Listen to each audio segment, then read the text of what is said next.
ನೋಡಿ ನೋಡಿ, ಬೇಗ ಮರದಿಂದ ಕೆಳಗೆ ಇಳೀರಿ. ಯಾಕೆ? ನನ್ನ ಕೈಗಿನ್ನೂ ನೇತ್ರ ಫಲ ಸಿಕ್ಕಿಲ್ಲ. ಸಿಕ್ಕಿದ್ರು ಸಿಗದೆ ಇದ್ರು ಒಂದ್ ಕ್ಷಣ ನೀವು ಮರದ ಮೇಲೆ ಇರಬಾರ್ದು. ಇಳೀರಿ ಕೆಳಗೆ. ನೀವ್ ಅಲ್ಲೇ ಇದ್ರೆ ನಿಮ್ಗೆ ಅಪಾಯ ಕಟ್ಟಿಟ್ಟು ಬುತ್ತಿ. ಯಾಕೆ? ಮುಸ್ಸಂಜೆ ಹೊತ್ತಲ್ಲಿ ರಾತ್ರಿ ಹೊತ್ತಲ್ಲಿ ನೇತ್ರ ಫಲನ ಕುಯ್ಯೋ ಹಾಗಿಲ್ಲ. ಹಾಗಂತ ನಿಮಗ್ ನಾನು ಆಗ್ಲೇ ಹೇಳಿದ್ದೆ ತಾನೆ. ಈಗ ಸಂಜೆ ಆಗೋಯ್ತು, ಬೇಗ ಮರದಿಂದ ಕೆಳಗಡೆ ಇಳೀರಿ. ಸಂಜೆ ಆಗೋಯ್ತಾ?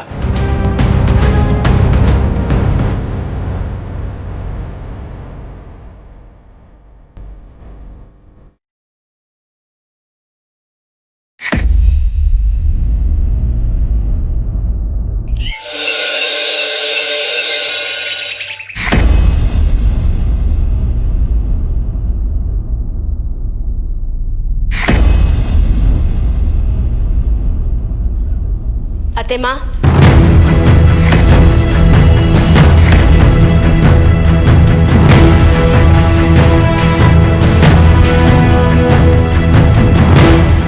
ಹೇಮಾ, ಹೇಮಾ, ಹೇಮಾ, ಹೇಮಾ, ನಿನ್ಗೇನು ಆಗಿಲ್ಲ ತಾನೆ? ನೀನು ಹುಷಾರಾಗಿದ್ಯಾ ತಾನೆ? ಯಾಕೆ ಸಿಡ್ಲು ಬಡ್ದವ್ರ ಥರ ನಿಂತ್ಕೊಂಡ್ಬಿಟ್ರಿ? ನನ್ನನ್ನ ನೀವಿಲ್ಲಿ ನಿರೀಕ್ಷೆ ಮಾಡಿರ್ಲಿಲ್ಲ ಅಲ್ವಾ?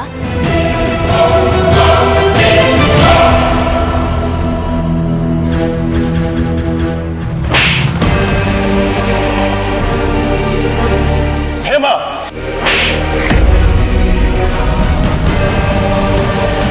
ಮನುಷ್ಯತ್ವ, ಮಾನವೀಯತೆ, ಅನುಕಂಪ, ಅನುಭೂತಿ ಅನ್ನೋ ಭಾವನೆಗಳೇ ಇಲ್ಲದೆ ಇರೋ ಪಾಪಿಗಳು ನೀವು. ನಿಮ್ಮಂಥ ಮೃಗಗಳು ಈ ಭೂಮಿ ಮೇಲೆ ಇದ್ದೀರಾ? ನಿಮ್ಮಂಥವ್ರ ಜೊತೆ ನಾನು ಬದುಕ್ತೀನಿ ಅಂತ ನನ್ನ ಕನಸಲ್ಲೂ ಅನ್ಕೊಂಡಿರ್ಲಿಲ್ಲ. ಆದ್ರೆ ನಾನು ಮಾಡಿದ ಪಾಪನೋ ಕರ್ಮನೋ ಏನೋ ಗೊತ್ತಿಲ್ಲ, ಬಂದ್ಬಿಡ್ತು. ಅಲ್ಲರಿ, 30 ವರ್ಷಗಳ ಕಾಲ ನಾನು ನಿಮ್ಮ ಜೊತೆ ಸಂಸಾರ ಮಾಡಿದ್ದೀನಿ. ಕಷ್ಟ, ಸುಖ, ನೋವು, ನಲಿವು ಎಲ್ಲ ಹಂಚ್ಕೊಂಡಿದ್ದೀನಿ. ನಿಮ್ಮ ಆರೋಗ್ಯ ಕೆಟ್ಟಾಗ ತಾಯಿ ಥರ ಆರೈಕೆ ಮಾಡಿದ್ದೀನಿ. ದಿಕ್ಕೆಟ್ಟಾಗ ಗುರು ಥರ ಮಾರ್ಗ ತೋರಿಸಿದ್ದೀನಿ. ಏನು ತೋಚದೇ ಇದ್ದಾಗ ಸ್ನೇಹಿತೆ ಥರ ಸಲಹೆ ಕೊಟ್ಟಿದ್ದೀನಿ. ನೀವು ಕೊಟ್ಟ ಎಲ್ಲ ಹಿಂಸೆನೂ ಸಹಿಸ್ಕೊಂಡು ನಗ್ನಗ್ತಾ ನಿಮ್ಮ ಜೊತೆ ಸಂಸಾರ ಮಾಡ್ಕೊಂಡು ಬರ್ತಾ ಇದ್ದೀನಿ. ಅದೆಲ್ಲದಕ್ಕಿಂತ ಹೆಚ್ಚಾಗಿ ನಿಮ್ಮ ಮಕ್ಕಳಿಗೆ ತಾಯಿ ಆಗಿದ್ದೀನಿ. ನಿಮ್ಮ ಸಂಸಾರಕ್ಕೆ ಬೆಳಕಾಗಿ ನಿಸ್ವಾರ್ಥದಿಂದ ಸೇವೆ ಮಾಡಿರೋ ನನಗೆ ವಿಷ ಹಾಕಿ ಕೊಲ್ಲೋ ಅಂತ ಮನಸ್ಸಾದ್ರೂ ನಿಮಗೆ ಹೇಗೆ ಬಂತು ರೀ?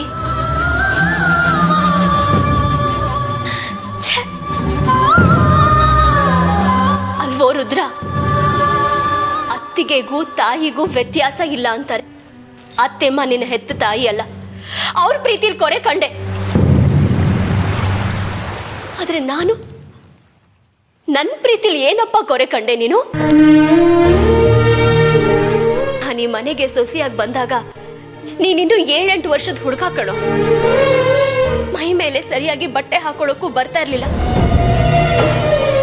ನಿನ್ನ ನನ್ನ ಮೈದನ ಅಂತ ಅಂದ್ಕೊಳ್ದೆ ನಾನು ಹೆತ್ತ ಮಗ ಅಂತ ಅನ್ಕೊಂಡು ಕರಣ್ ಅರ್ಜುನ್ಗಿಂತ ಹೆಚ್ಚಿನ ಪ್ರೀತಿ ಮಮತೆಯನ್ನು ಕೊಟ್ಟು ಸಾಕಿದ್ದೀನಿ. ಬಾಯಿ ತುಂಬಾ ಅತ್ಕೆ ಅತ್ಕೆ ಅಂತ ಕರಿತಾ ಇದ್ದೋ ನೀನು ನನ್ನ ಅಂತ್ಯ ನೋಡೋದಕ್ಕೆ ಇಷ್ಟಪಟ್ಟಿದ್ಯಲ್ಲ, ನಿನಗೆ ಮನಸ್ಸಾದ್ರೂ ಹೇಗೆ ಬಂತೋ ರುದ್ರ? ಬರೀ ನಾವು ಅಣ್ಣನ ತಪ್ಪುಗಳನ್ನೇ ಹುಡುಕಿ ಹೇಳ್ತಾ ಇದ್ದೀರಲ್ಲ, ನಿಮ್ಗೆ ನಿಮ್ ತಪ್ಪೇನು ಅಂತ ಗೊತ್ತಾಗ್ತಾ ಇಲ್ವಾ? ಏನು ತಪ್ಪ? ನಾನೇನು ತಪ್ಪು ಮಾಡಿಲ್ಲ. ತಪ್ಪು ಮಾಡಿಲ್ಲ ಅಂತ ನೀನು ಹೇಳಿದ ಮಾತ್ರಕ್ಕೆ ಅದನ್ನ ನಾವು ನಂಬಿ ಸಮರ್ಥಿಸ್ಕೊಳ್ಬೇಕಾ? ಸಮರ್ಥಿಸ್ಕೊಳ್ಳಿ ಅಂತ ನಾನೇನ್ ನಿಮ್ಮ ಹತ್ರ ಕೈ ಒಡ್ಡಿ ಭಿಕ್ಷೆ ಬೇಡ್ದ ಇಲ್ವಲ್ಲ. ಇಷ್ಟಕ್ಕೂ ನಾನೇನ್ ತಪ್ಪು ಮಾಡಿದೀನಿ ಅಂತ ನೀವೇ ನಿಮ್ ಬಾಯಾರೆ ಹೇಳಿ. ಮಾಡ್ದವ್ರ ಪಾಪ ಆಡ್ದವ್ರ ಬಾಯಿಲಿ ಅನ್ನೋಕೆ ನೀನ್ ಮಾಡಿದ ತಪ್ಪನ ನಮ್ಮ ಬಾಯಿದನ್ನು ಹೇಳಿಸ್ಬೇಕು ಅನ್ನೋ ಹಠನ ನಿನಗೆ? ಅತ್ತೆಮ್ಮ, ಕೊನೆಗೂ ನಿಮ್ ಬುದ್ಧಿ ತೋರಿಸ್ಬಿಟ್ರಲ್ಲ ನೀವು. ಅತ್ತೆ ಯಾವತ್ತೂ ಸೊಸೆ ಪರ ಅಲ್ಲ, ಮಗನ್ ಪರನೇ ನಿಲ್ತಾಳೆ ಅಂತ. ನಾನು ಈ ಮನೆಗೆ ಹಿರಿಯೋಳು, ನನಗೆ ಈ ಮನೆ ಜವಾಬ್ದಾರಿ ಇದೆ. ನಿಮ್ಗಳ ರಕ್ಷಣೆ ನನಗೆ ಮುಖ್ಯ. ಹಾಗಂತ ಅಮೃತನ ಅಪರಾಧಿ ಸ್ಥಾನದಲ್ಲಿ ನಿಲ್ಲಿಸಿ ಅಂತ ಯಾರು ಹೇಳಿಲ್ಲ. ಶೋ ಅಮೃತ ಅಮೃತ ಅಮೃತ ಅಮೃತ ಅಲ್ಲ, ಅವಳು ನಾಗಿಣಿ. ಅದು ಆಮೇಲೆ. ಮೊದಲು ನನ್ನ ತಪ್ಪೇನು ಅಂತ ಹೇಳಿ. ಆ ನಾಗಿಣಿ ಪರವಾಗಿ ನಿಂತಿಯಲ್ಲ, ಅದೇ ಅದೇ ನೀನು ಮಾಡಿದ ಮೊದಲನೇ ತಪ್ಪು. ಆ ತಪ್ಪನ್ನ ನಿನಗೆ ಅರ್ಥ ಮಾಡಿಸ್ಬೇಕಾಗಿತ್ತು, ಅದಕ್ಕೆ ನಿನಗೆ ವಿಷ ಕೊಡ್ಬೇಕಾಯ್ತು. ನಾವು ಕೊಡೋ ವಿಷದಿಂದ ನೀನು ಸಾಯೋ ಸ್ಥಿತಿಗೆ ಹೋದ್ರೂ ಅಮೃತ ನಿನ್ನನ್ನು ಉಳಿಸ್ಕೊಳ್ತಾಳೆ ಅಂತ ನಿನಗೆ ಅರ್ಥ ಮಾಡಿಸ್ಬೇಕಾಗಿತ್ತು. ನನಗೆ ವಿಷ ಕೊಟ್ಟು ನಾನು ಸತ್ತ ಮೇಲೆ ನನಗೇನ್ರಿ ಅರ್ಥ ಮಾಡಿಸ್ತೀರಾ? ನಾನು ನಿನಗೆ ಕೊಟ್ಟಿದ್ದು ಸಾಮಾನ್ಯವಾದ ವಿಷ ಅಲ್ಲ, ಕಾಳಿಂಗ ಸರ್ಪದ ಕಾರ್ಕೋಟಕ ವಿಷ. ಆ ವಿಷ ಯಾವುದೇ ಮನುಷ್ಯನ ದೇಹಕ್ಕೆ ಸೇರಿದ ಕೆಲವೇ ಕ್ಷಣಗಳಲ್ಲಿ ಮನುಷ್ಯ ಸಾಯ್ತಾನೆ. ಆದರೆ ನೀನು ಸಾಯಲಿಲ್ಲ. ಯಾಕೆ ಹೇಳು? ಆ ಕಾಳಿಂಗ ಸರ್ಪದ ವಿಷನ ನಿನ್ನ ದೇಹದಿಂದ ನಾಗಿಣಿ ತೆಗೆದ್ಲು, ನಿನ್ನನ್ನು ಉಳಿಸಿದ್ಲು. ಆ ರೀತಿಯ ಶಕ್ತಿ ಇರೋದು ನಾಗಿಣಿಗೆ ಮಾತ್ರ, ಅದು ಅಮೃತ.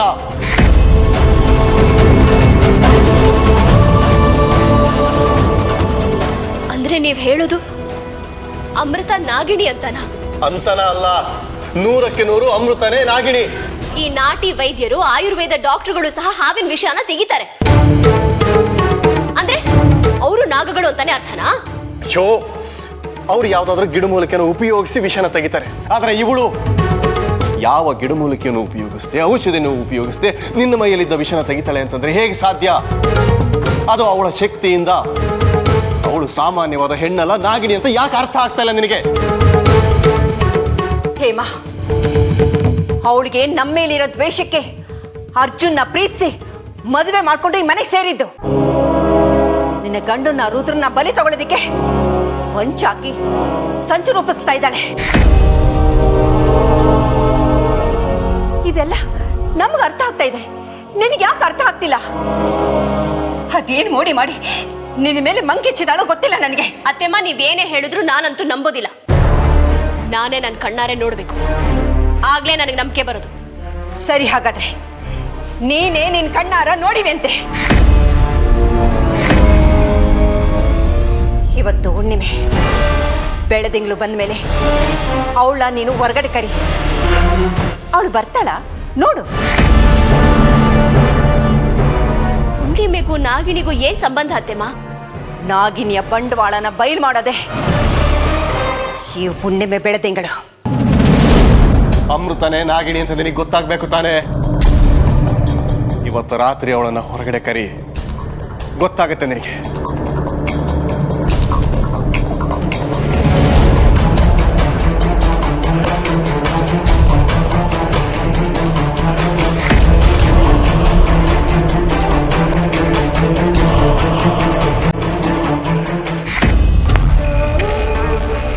ಇದೇನಿದು?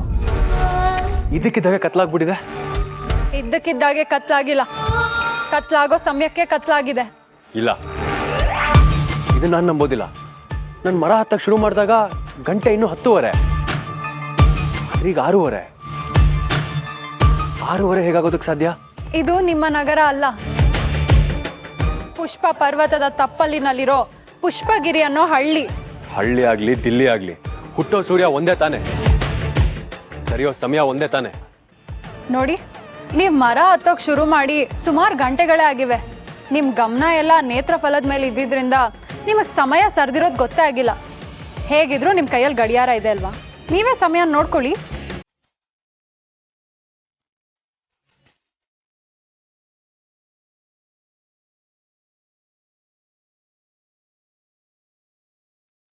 ಅಂದ್ರೆ ಇವತ್ತು ಸಹ ನಾವು ನೇತ್ರ ಫಲನ ಕುಯ್ಯೋದಕ್ಕಾಗೋದಿಲ್ವಾ? ಇಲ್ಲ, ಈಗ ನೀವು ನೇತ್ರ ಫಲದ ಮರನ ಹತ್ತಕ್ಕಾಗೋದಿಲ್ಲ. ಮರದ ಮೇಲಿದ್ ನಿಮ್ಮನ್ನ ಒಂದು ಶಕ್ತಿ ತಳ್ಳಿದ್ ನೆನ್ಪಿದೆ ತಾನೆ?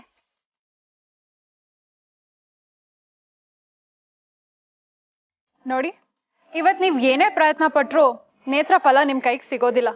ನೀವ್ ಇವತ್ ಇಲ್ಲೇ ನಮ್ಮನೇಲೇ ಇರ್ಬೇಕಾಗತ್ತೆ.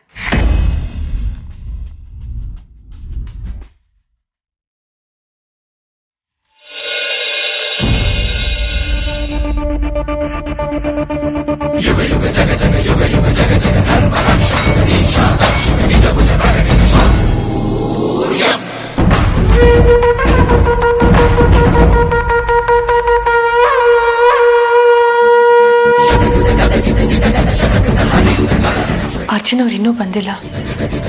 ಅವ್ರ ಫೋನ್ ಬೇರೆ ಸಂಪರ್ಕಕ್ಕೆ ಸಿಗ್ತಾ ಇಲ್ಲ. ಏನು ಮಾಡೋದು ಈಗ? ಇಲ್ಲ, ನಾನು ಹೀಗೆ ಇಲ್ಲಿ ಯೋಚನೆ ಮಾಡ್ತಾ ಕೂತ್ಕೊಂಡ್ರೆ ಆಗೋದಿಲ್ಲ. ನಾನೇ ಹೋಗಿ ಅವ್ರು ಇಲ್ಲೇ ಇದ್ದರೂ ಹುಡ್ಕೊಂಡು ಕರ್ಕೊಂಡು ಬರಬೇಕು. ಅದೇ ಸರಿ.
ಯಾಕಮ್ಮ ಆತಂಕದಲ್ಲಿರೋ ಹಾಗಿದೆಯಾ? ಅದು ಅತ್ತೆ, ಅರ್ಜುನ್ ಅವರು ಇನ್ನೂ ಮನೆಗೆ ಬಂದಿಲ್ಲ. ಅವನೇನು ಚಿಕ್ಕ ಹುಡುಗನ ಹೇಳು, ಸಂತೇಲಿ ಕಳೆದು ಹೋಗಿದ್ದಾನೆ ಅನ್ಬಿಡಕ್ಕೆ. ಅವನು ಹೇಳಿದಾನಲ್ವಾ ಬರೋದೊಂದೆರಡು ದಿನ ಆಗತ್ತೆ ಅಂತ. ನಿಂಗೆ ಅಷ್ಟೊಂದು ಆತಂಕ ಅನಿಸ್ತಾ ಇದ್ರೆ ಫೋನ್ ಮಾಡಿ ಮಾತಾಡು. ಮಾಡಿದೆ ಅತ್ತೆ, ಆದರೆ ಅವ್ರ ಫೋನು ಸಂಪರ್ಕಕ್ಕೆ ಸಿಗ್ತಾ ಇಲ್ಲ. ಅಮೃತ, ಅರ್ಜುನ್ ಒಂದೆರಡು ದಿನ ಕಾಣಿಸ್ತಿಲ್ಲ ಅಂದರೆ ಅದೆಷ್ಟು ಚಡ್ಪಡಿಸ್ತೀಯಮ್ಮ ನೀನು. ನಿನಗೆ ಅವನೇ ಪ್ರಪಂಚ, ಅವನಿಗೆ ನೀನೇ ಪ್ರಪಂಚ. ನಿಮ್ಮಿಬ್ಬರನ್ನ ನೋಡ್ತಾ ಇದ್ರೆ ತುಂಬ ಖುಷಿ ಆಗತ್ತೆ. ನೀವು ಯಾವಾಗಲೂ ಹೀಗೆ ಇರಿ. ಸರಿ ಬಾ. ಎಲ್ಲಿಗೆ? ಇವತ್ತು ಹುಣ್ಣಿಮೆ ಅಲ್ವಾ, ಪಕ್ಕದ ದೇವಸ್ಥಾನದಲ್ಲಿ ಸತ್ಯನಾರಾಯಣ ಪೂಜೆ ಕೊಟ್ಟಿದ್ದೀನಿ. ಪೂಜೆ ಮುಗಿಸ್ಕೊಂಡು ಪ್ರಸಾದ ತಗೊಂಡು ಬರೋಣ ಬಾ.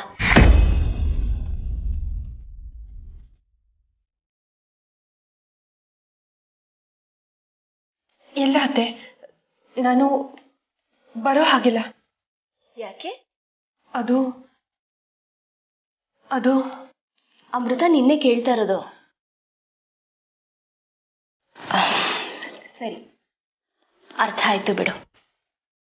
ನೀನು ರೆಸ್ಟ್ ಮಾಡು, ಮುಂದಿನ ವಾರ ಹೋಗೋಣ.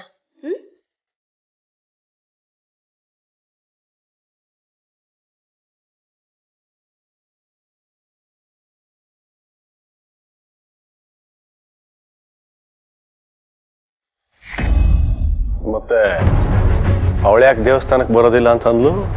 ಅದಕ್ಕೆ ಅವಳು ಬೇರೆ ಕಾರಣನೇ ಕೊಟ್ಲು. ಹೇಳಿ ಕೇಳಿ ಅವಳು ನಾಗಿನಿ. ಸಂಚು ಮಾಡೋದು ತಪ್ಪಿಸ್ಕೊಳ್ಳೋದು ಅವಳಿಗೆ ಅಭ್ಯಾಸ ಆಗ್ಬಿಟ್ಟಿದೆ. ಅತ್ತೆಮ್ಮ, ಪದೇ ಪದೇ ಹೇಳಿದ್ದನ್ನೇ ಹೇಳ್ತಾ ಇರಬೇಡಿ. ಹಾಗೆ ಹೇಳಿದ ತಕ್ಷಣ ಸುಳ್ಳು ಸತ್ಯ ಆಗೋದಿಲ್ಲ. ಸುಳ್ಳನ್ನೇ ಸತ್ಯ ಅನ್ನೋ ಭ್ರಮೇಲಿ ನೀನಿದ್ಯಾ ಹೇಮಾ? ನನ್ನ ಭ್ರಮೆನ ಇವತ್ತು ನೀವು ನಿಮ್ಮ ಮಕ್ಕಳು ದೂರ ಮಾಡ್ತೀವಿ ಅಂತ ಹೇಳಿದ್ದೀರಲ್ಲ, ಹಾಗೆ ಮಾಡಿ ಆಮೇಲೆ ನಂಬ್ತೀನಿ. ನಮ್ಮ ಮೇಲೆ ಮತ್ಸರ ಇರೋದು ಆ ನಾಗಿಣಿಗೆ. ಅದಕ್ಕೆ ಅವಳು ನಮ್ಮ ಮನೇಲಿ ಸೇರ್ಕೊಂಡು ನಮ್ಮನ್ನು ಆಹುತಿ ತಗೊಳ್ಳೋಕೆ ನೋಡ್ತಾ ಇದ್ದಾಳೆ. ಆಯ್ತು, ನೀವು ಹೇಳ್ತಾ ಇರೋದೇ ಸತ್ಯ ಅನ್ನೋದನ್ನ ಸಾಬೀತು ಮಾಡಿ. ಸರಿ, ನಿನ್ನ ಕಣ್ಣಾರೆ ನೀನೇ ನೋಡ್ತೀಯಾ. ಅಕಸ್ಮಾತ್ ನೀವೇನಾದರೂ ಇದ್ರಲ್ಲಿ ಸೋತ್ರೆ ಇನ್ನೊಂದ್ಸಲ ನನ್ನ ಸೊಸೆನ ನಾಗಿಣಿ ಅಂತ ದೂಷಿಸಬಾರ್ದು. ಸೋಲೋದ ಸಾಧ್ಯನೇ ಇಲ್ಲ. ನಿನ್ನ ಸೊಸೆ ನಿಜ ರೂಪನ ನೀನು ನೋಡಿ ಆಶ್ಚರ್ಯ ಪಡ್ತೀಯ. ನೋಡ್ತಾ ಇರು. ದೇವ್ರೆ, ಇವರೆಲ್ಲ ಹೇಳ್ದ ಹಾಗೆ ಆಗದೆ ಇರ್ಲಪ್ಪ.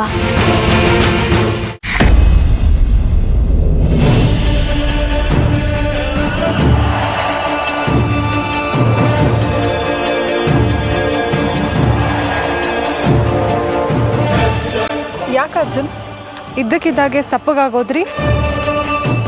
ಸಪ್ಪಗಾಗದೆ ಇನ್ನೇನು ಸಂತೋಷವಾಗಿರೋಕ್ಕಾಗತ್ತಾ? ಇವತ್ತು ನನ್ನ ಕೈಗೆ ಔಷಧಿ ಸಿಗುತ್ತೆ, ನಾನು ಅದನ್ನು ತೊಗೊಂಡು ಮನೆಗೆ ಹೋಗ್ತೀನಿ.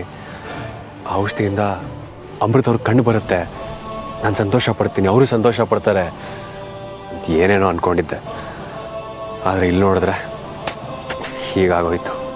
ಅಲ್ಲ, ಇವಾಗ ಏನಾಯ್ತು ಅಂತ ನೀವು ಇಷ್ಟೊಂದು ನೊಂದ್ಕೋತಿದ್ದೀರಾ? ನಾನು ಪ್ರಪಂಚದಲ್ಲಿ ತುಂಬ ಪ್ರೀತಿಸೋದು ಅಂದರೆ ಅದು ನನ್ನ ಅಮೃತ ಅವ್ರನ್ನ. ಅವ್ರಿಗೆ ನೋವಾದರೆ ನನ್ನ ಮನಸ್ಸಿಗೆ ನೋವಾಗುತ್ತೆ. ಅವ್ರ ಕಣ್ಣಲ್ಲಿ ನೀರು ಬಂದರೆ ನನ್ನ ಕಣ್ಣಲ್ಲಿ ರಕ್ತನೇ ಬರುತ್ತೆ.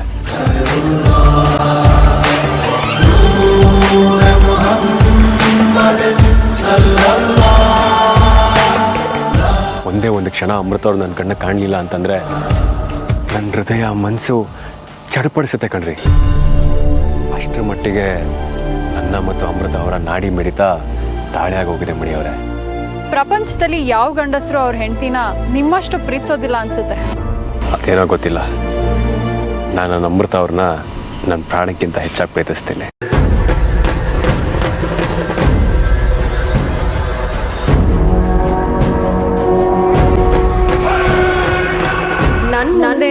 ಮಾತಾಡೋದಕ್ಕೆ ನಿನಗೆ ಹೇಗಾದ್ರೂ ಮನಸ್ಸು ಬರುತ್ತೆ?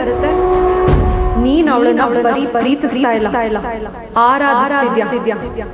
ಆದಷ್ಟು ಬೇಗ ಅವಳಿಂದ ನಿನ್ನ ಪ್ರೀತಿ ದೂರ ಆಗತ್ತೆ.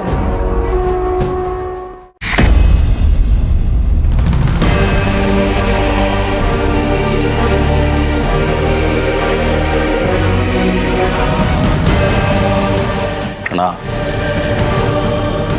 ಯಾಕಿಷ್ಟು ಟೆನ್ಷನಲ್ಲಿದೆಯಾ? ರುದ್ರ, ಇವತ್ತು ನಿಮ್ಮ ಅತ್ತಿಗೆಗೆ ಅಮೃತನೇ ನಾಗಿಣಿ ಅಂತೇಳಿ ಸಾಬೀತು ಮಾಡ್ತೀವಿ ಅಂತ ಹೇಳಿದ್ವಿ. ಒಂದು ವೇಳೆ ಅದೇನಾದ್ರು ಸಾಧ್ಯ ಆಗಲಿಲ್ಲ ಅಂದರೆ ಮತ್ತೆ ಅವಳ ಎದುರಿಗೆ ನಾವು ತಪ್ಪಿತಸ್ಥರಾಗಿ ನಿಲ್ಲಬೇಕಾಗತ್ತೆ. ಅದಕ್ಕೆ ಅಣ್ಣ, ಆ ನಾಗಿಣಿನ ಸಂಹಾರ ಮಾಡೋದಕ್ಕೆ ನಾನು ನೀನು ಎಷ್ಟು ಕಾತರದಿಂದ ಕಾಯ್ತಾ ಇದ್ದೀವೋ ಅದಕ್ಕಿಂತ 2 ಆತರದಲ್ಲಿ ಬಾಬಾ ಕಾಯ್ತಾ ಇದ್ದಾರೆ. ಆ ನಾಗಿಣಿ ಬಾಬನಿಗೆ ಕೊಟ್ಟಿರೋ ಕಾಟ, ಇಟ್ಟಿರೋ ಹಾವಳಿ 1 2 ಒಂದೇ ಒಂದು ಅವಕಾಶ ಸಿಕ್ಕಿದ್ರು ಎಡಗಾಲ್ನ ಹೆಡೆ ಮೇಲಿಟ್ಟು ನಾಗಿಣಿನ ಹೊಸ್ಕಾಕ್ಬಿಡ್ತಾರೆ. ಜೈ ಮಹಾಕಾಲ.